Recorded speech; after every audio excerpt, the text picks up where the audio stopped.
British advanced pain clinic నొప్పి మాయం surgery దూరం for appointments 9155515563.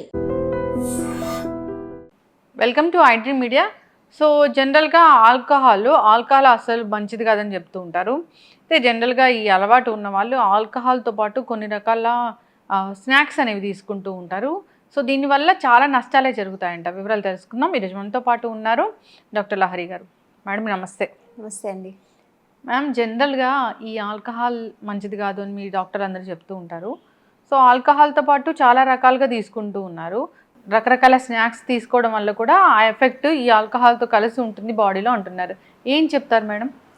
So alcohol as such కూడా మీరు అన్నట్టు ఏమి ఫుడ్ తీసుకోకుండా ఆల్కహాల్ తీసుకుంటే కూడా మన బాడీలో రకరకాల చేంజెస్ ఉంటాయి. అట్లాగే కొన్ని రకాల బ్యాడ్ ఎఫెక్ట్స్ కూడా ఉంటాయి. ఫర్ ఎగ్జాంపుల్, ఎక్కువ క్వాంటిటీలో ఆల్కహాల్ తీసుకున్నప్పుడు మన లివర్లో ఒక ప్యాకేజ్ ఆఫ్ ఎంజైమ్స్ ఉంటాయన్నమాట. ఈ ఆల్కహాల్ అనేది తక్కువ క్వాంటిటీలో కూడా బాడీకి పాయిజనసే. సో ఆ పాయిజనస్ అయిన దాన్ని తక్కువ డ్యామేజ్ చేసే కాంపౌండ్స్ కింద బ్రేక్ డౌన్ చేయడానికి కొన్ని ఎంజైమ్స్ ఉంటాయి మన బాడీలో. ఈ ఆల్కహాల్ డిహైడ్రోజనేజ్ అనేది ఆల్కహాల్ని బ్రేక్ డౌన్ చేస్తుంది. ఈ ఎంజైమ్ ఎంత క్వాంటిటీలో ఉంది అన్న దాన్ని బట్టి వచ్చిన ఆల్కహాల్ ఎంత ఫాస్ట్గా బ్రేక్ డౌన్ అవుతుంది అనేది ఉంటుంది. ఎంజైమ్ తక్కువ ఉంటుంది అనుకోండి, జనరలీ విమెన్కి చాలా తక్కువ ఉంటుంది ఈ ఎంజైమ్ మెన్తో కంపేర్ చేస్తే. అలా తక్కువ ఎంజైమ్ ఉన్నప్పుడు ఈ క్వాంటిటీ ఆఫ్ ఆల్కహాల్ని త్వరగా సింప్లర్ కాంపౌండ్స్ కింద బ్రేక్ డౌన్ చేయలేనప్పుడు ఆల్కహాల్ బ్లడ్లో సర్క్యులేట్ అవుతూ ఉన్నప్పుడు దానివల్ల రకరకాల సెల్స్కి డ్యామేజ్ అనేది జరుగుతుంది. ఎక్కువ తీసుకుంటే ఏమవుతుంది, ఎక్కువసేపు బ్లడ్లో ఈ ఆల్కహాల్ అనేది సర్క్యులేట్ అవుతుంది. బ్రెయిన్ సెల్స్ నుంచి తీసుకొని నర్వ్ సెల్స్ వరకు, అట్లాగే బ్లడ్ వెజల్స్, వీటన్నిటిలో కూడా డ్యామేజ్ అనేది జరుగుతూ ఉంటుంది. అట్లాగే ఆల్కహాల్లో నుంచి మనకి ప్రైమరీగా వచ్చేటువంటి క్యాలరీస్ ఎక్కువ అది ఫ్యాట్ కిందే కన్వర్ట్ అవుతుంది. ఆ ఫ్యాట్ కూడా ముఖ్యంగా లివర్లోనే ఫ్యాట్ కింద స్టోర్ అవుతుంది. సో ఫ్యాటీ లివర్ వచ్చేటువంటి అవకాశం కూడా మనకి ఆల్కహాల్ ఎక్కువ క్వాంటిటీలో ఎక్కువ ఫ్రీక్వెంట్గా తీసుకునే వాళ్ళలో ఎక్కువ ఉంటుంది. ఇది కేవలం ఆల్కహాల్ తీసుకుంటే వచ్చేటువంటి ఎఫెక్ట్స్ బాడీ మీద.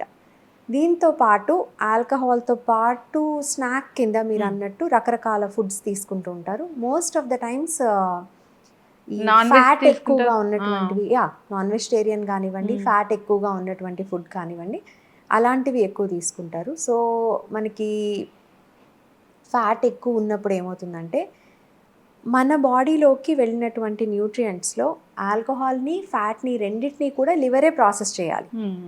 కానీ ఆల్కహాల్ అనేది మోర్ డేంజరస్ కాబట్టి లివర్ ప్రయారిటైజ్ చేస్తుంది ఆల్కహాల్ని, ఫ్యాట్ని కొంచెంసేపు పక్కన పెట్టి.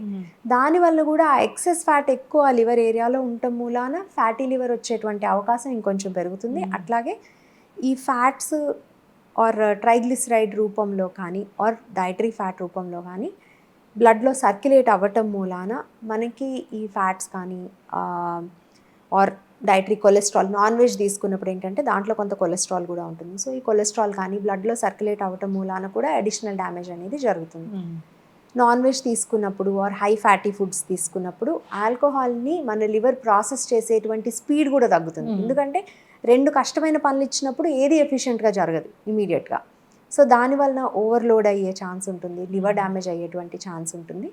అండ్ ఈ ఫ్రైడ్ ఫుడ్ కానీ ఆర్ నాన్ వెజిటేరియన్ కానీ, non vegetarian or even vegetarian అండి, పనీర్ విషయానికి వచ్చినా కానీ, లేదంటే పల్లీలు కానీ, నట్స్ అండ్ సీడ్స్ తీసుకుంటుంటారు, రోస్టెడ్ పీనట్స్ కానీ, బాయిల్డ్ పీనట్స్ కానీ, ఇట్లాంటివి ఏది తీసుకున్నా సరే దాంట్లో క్యాలరీస్ ఉంటాయి. Most of the times alcohol తీసుకునేటప్పుడు ఎలాంటి ఫుడ్ తీసుకుంటారో ఆ ఫుడ్స్ అన్ని కూడా హై క్యాలరీ ఫుడ్స్ అయి ఉంటాయి. ఆల్రెడీ ఆల్కహాల్ నుంచి ఎక్స్ట్రా క్యాలరీస్ వస్తాయి.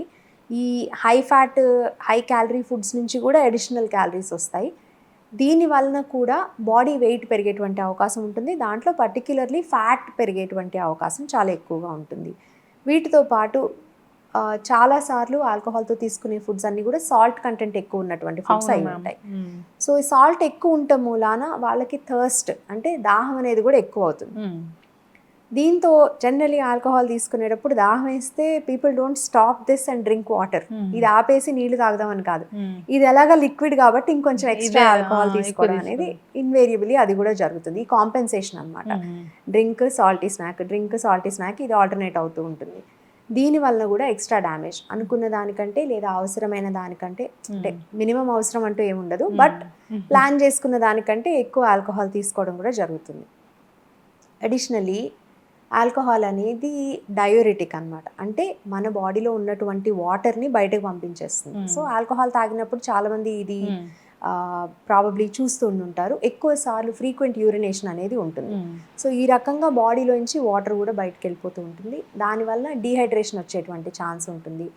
అలాగే ఈ ఎక్సెసివ్ సాల్ట్ కన్జంప్షన్ మూలాన అండ్ ఆల్కహాల్ కాంబినేషన్లో ఆల్రెడీ బీపీ ఉన్న వాళ్ళకైతే కనుక బ్లడ్ ప్రెషర్ కూడా బాగా పెరిగేటువంటి అవకాశం ఉంటుంది. ఇలా 1-2 కాదండి, చెప్పుకుంటూ వెళ్తే మనకి మల్టిపుల్ బ్యాడ్ ఎఫెక్ట్స్ అనేవి జరుగుతాయి. సో ఆల్కహాల్ తీసుకునేటప్పుడు ఇది చాలా మంచి స్నాక్, ఇదంత మంచి స్నాక్ కాదు అని కేటగరైజ్ చేసేది ఉండదు, బట్ ఫ్రైడ్ స్నాక్కి కొంచెం దూరం ఉంటే కొంచెంలో కొంచెం బెటర్. అయితే మ్యామ్ ఇప్పుడు చూస్తున్నారు ఏంటంటే చాలా నట్స్, అంటే హెల్దీగా నట్స్ అంటే మనం చెప్తాము హెల్దీగా, ఇంకా ఫ్రూట్స్, ఇప్పుడు ఆల్కహాల్లో వాటర్ మిక్స్ చేయకుండా కోకోనట్ వాటర్ మిక్స్ చేసి తీసుకుంటే కూడా అది హెల్త్కి మంచిది అట్లా తీసుకుంటూ ఉన్నారు. అంటే అది ఆ కాంబినేషన్ అనేది అసలు మంచిదేనా? సో ఫ్రూట్స్ విడిగా తీసుకుంటే, నట్స్ విడిగా తీసుకుంటే డెఫినెట్లీ దాంట్లో యాంటీ ఆక్సిడెంట్స్ ఉంటాయి, గుడ్ కైండ్ ఆఫ్ ఫ్యాట్స్ ఉంటాయి, వాటిలో ఉండేటువంటి కాంపౌండ్స్ డెఫినెట్లీ మనకి హెల్దీనే. అయితే ఆల్కహాల్తో కలిపి తీసుకోవటం మూలాన స్పెషల్ బెనిఫిట్స్ అయితే నాట్ టు మై నాలెడ్జ్ ఉంటుందని నేను అనుకోను. Coconut water on the other hand, water బదులు కోకోనట్ వాటర్ తీసుకుంటే ఏంటంటే కొంచెంలో కొంచెం బెటర్ అనుకోవచ్చు. కోకోనట్ వాటర్ నుంచి వచ్చేటువంటి మన పొటాషియం కానీ ఇది కొద్దిగా డీహైడ్రేషన్ని కంట్రోల్ చేసేందుకు ఉపయోగపడుతుంది. But at the same time తీసుకునేదే హార్మ్ఫుల్ అయినప్పుడు దాంతో మీరు ఏ కాంబినేషన్ తీసుకున్నా కానీ డ్యామేజ్ అనేది లిమిటెడ్ ఉంటుంది, కానీ you cannot completely avoid it. అట్లాగే కొన్నిసార్లు ఏమవుతుందంటే ఇలా హెల్దీ స్నాక్స్ తీసుకుంటున్నాం కాబట్టి there is a false sense of security, అంటే ఓ పర్లేదు ఇంకొంచెం, అంటే నేను హెల్తీగా తీసుకుంటున్నాను కాబట్టి నేను ఇంకో గ్లాస్ తీసుకోవచ్చు ఆర్ ఇంకో పెగ్ తీసుకోవచ్చు, అట్లా ఏమైనా ఉందనుకోండి, అప్పుడు ఎక్స్ట్రా డ్యామేజ్ కూడా అవుతుంది కదండి. సో ఎప్పుడైనా సరే you have to be mindful of ఎంత క్వాంటిటీ తీసుకోవాలని ప్లాన్ చేసుకుంటున్నారు. ఎప్పుడైనా ఇట్ ఈస్ వెరీ ఇంపార్టెంట్. ఇప్పుడు ఆల్కహాల్ తప్పదు ఫర్ సోషల్ ఆబ్లిగేషన్స్ లేకపోతే పర్సనల్ ప్రిఫరెన్స్ కోసమో ఒక సర్టన్ లెవెల్ ఆఫ్ ఆల్కహాల్ అకేషనల్గా తీసుకుంటున్నారు అనుకోండి, అప్పుడు కూడా ముందే డిటర్మైన్ చేసుకొని ఎంత తీసుకుందాం అనుకుంటున్నాము అనేది డిటర్మైన్ చేసుకొని దానికి తగ్గట్టుగా ఆ ప్లానింగ్ కానీ అలాగే ఆ చేసిన ప్లాన్కి మనము స్టిక్ అయి ఉంటాం, కానీ ఇవి కూడా చాలా ఇంపార్టెంట్ డ్యామేజ్ తగ్గించుకోవాలండి. అయితే మ్యామ్ చెప్తారు డయాబెటీస్ ఉన్న వాళ్ళు ఆల్కహాల్ తీసుకుంటే కనుక ఇంకా ఎక్కువ డ్యామేజ్ అవుతుంది అని, డయాబెటీస్ అనేది ఇంకా ఎక్కువ అయిపోతుంది, ఒక్కొక్కసారి కోమాలకు కూడా వెళ్ళిపోతారు అని, అది ఏంటి మ్యామ్? సో అది టైప్ ఆఫ్ ఆల్కహాల్ని బట్టి కూడా ఉంటుందండి. డయాబెటీస్లో కూడా వాళ్ళు ఎలాంటి మెడిసిన్స్ తీసుకుంటున్నారు, ఇన్సులిన్ మీద ఉన్నారా లేదంటే కేవలం బ్లడ్ గ్లూకోజ్ లోవర్ చేసే మెడిసిన్స్ వేసుకుంటున్నారా, కొన్ని రకాల బ్లడ్ గ్లూకోజ్ లోవర్ అంటే బ్లడ్ గ్లూకోజ్ని తగ్గించేటువంటి మందుల్లో కూడా వాటిలో హైపోగ్లైసీమియా కాజ్ చేసేవి ఉంటాయి, అంటే బ్లడ్ గ్లూకోజ్ని బాగా తగ్గించేసేవి. ఈ డయాబెటీస్ ఉన్న వాళ్ళు ఎక్స్ట్రా కాషన్తో ఈరోజు నేను ఆల్కహాల్ తీసుకుంటున్నాను కాబట్టి మేబీ ఫుడ్ తక్కువ తీసుకోవాలి అని మెడిసిన్ డోసేజ్ మార్చుకోకుండా ఫుడ్ మాత్రం తక్కువ తీసుకున్నారనుకోండి, బ్లడ్ గ్లూకోజ్ తక్కువ అయ్యే ప్రమాదం ఉంటుంది. ఈ ఆల్కహాల్లో కూడా గ్లూకోజ్ ఇచ్చేటువంటి పదార్థాలు ఏం లేవనుకోండి, అప్పుడు కూడా ఇంకా లోవర్ అయిపోయి దానివల్ల హైపోగ్లైసీమియా వల్ల ఇబ్బంది వచ్చే అవకాశం ఉంటుంది.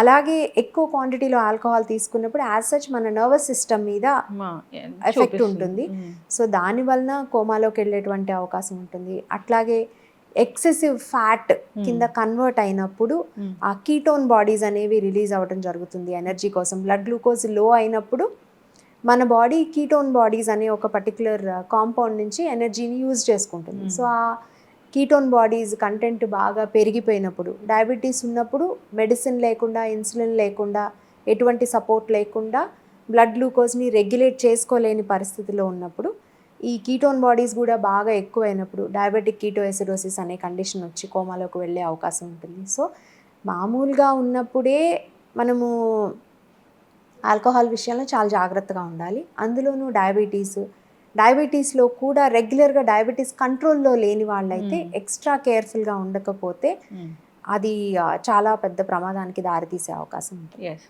అయితే కొందరు ఆల్కహాల్ ఎక్కువగా తీసుకుంటారు, కానీ ఫుడ్ అసలు తీసుకోరు. అంటే డిన్నర్ కానీ అట్లాంటివి తీసుకోరనమాట. సో, అప్పుడు ఇంకా ఎలాంటి హెల్త్ ఇష్యూస్ అనేవి వస్తాయి? ఆల్కహాల్ అనేది కొంతవరకు క్యాలరీస్ని సప్లై చేస్తుంది కానివ్వండి, న్యూట్రియంట్స్ ఏమి ఉండవు. అవును. అందులోనూ ఆల్కహాల్ అనేది ఒక రకమైన టాక్సిన్. దాన్ని మన బాడీలో ప్రాసెస్ చేసేందుకు కూడా మనకి కొన్ని రకాల బి విటమిన్స్ అనేవి, కొన్ని రకాల మినరల్స్ అనేవి అవసరం. అవేవి మనకి ఆల్కహాల్ నుంచి రావు, ఆర్ ఆల్కహాలిక్ డ్రింక్స్ నుంచి రావు. దానికోసం ఫుడ్ తీసుకోవాలి. ఫుడ్ తీసుకోకుండా కేవలం ఆల్కహాల్ తీసుకుంటే దీని ప్రాసెసింగ్ కెపాసిటీ కూడా తగ్గుతుంది నెమ్మదిగా. అండ్ ఎంతసేపు ఫ్యాట్ అనేది ఇప్పుడు మనిషి వేస్ట్ అయిపోతూ ఉంటారు. వేస్ట్ అయిపోవడం అంటే మజిల్ మాస్ అనేది తగ్గిపోతూ ఉంటుంది. చేతులు కాళ్ళు జనరల్లీ మనకేంటంటే చేతులు కాళ్ళు మజిల్ మాస్ అనేది ఉంటుంది కదా. సో అది గ్రాడ్యువల్గా తగ్గిపోతూ ఉంటుంది. పొట్ట చుట్టూ కొవ్వు పేరుకోవడం అనేది ఎక్కువైపోతుంది. సో మనిషి చూడటానికి బరువు మారనట్టు కనిపించిన బాడీ కాంపోజిషన్ మారిపోతూ ఉంటుంది. ఈ అబ్డామినల్ ఆర్గన్స్ చుట్టూ ఫ్యాట్ పేరుకోవటం మూలాన వాళ్ళకి లైఫ్ స్టైల్ తాలూకు డిసీజెస్ అయినటువంటి డయాబెటీస్, హైపర్ టెన్షన్ లేదా హై బీపీ కానీ, షుగర్ కానీ, కొన్ని రకాల క్యాన్సర్స్ వచ్చేటువంటి రిస్క్ పెరుగుతుంది, హార్ట్ డిసీజెస్ వచ్చేటువంటి రిస్క్ పెరుగుతుంది. సో ఇవన్నీ కూడా బాగా ఎక్కువ అవుతాయి. అండ్ ఈ హై బ్లడ్ ప్రెషర్ అనేది అండ్ బ్లడ్లో సర్క్యులేటింగ్ ఫ్యాట్స్ అనేవి ఎక్కువ ఉంటాము, సర్క్యులేటింగ్ కొలెస్ట్రాల్ అనేవి ఎక్కువ ఉంటాం. వీటన్నిటి మూలాన స్ట్రోక్స్ అవి వచ్చేటువంటి అవకాశం కూడా ఉంటుంది, పెరాలసిస్ వచ్చేటువంటి ఛాన్స్ ఉంటుంది. సో ఈ రిస్క్స్ అన్నీ బాగా పెరుగుతాయి.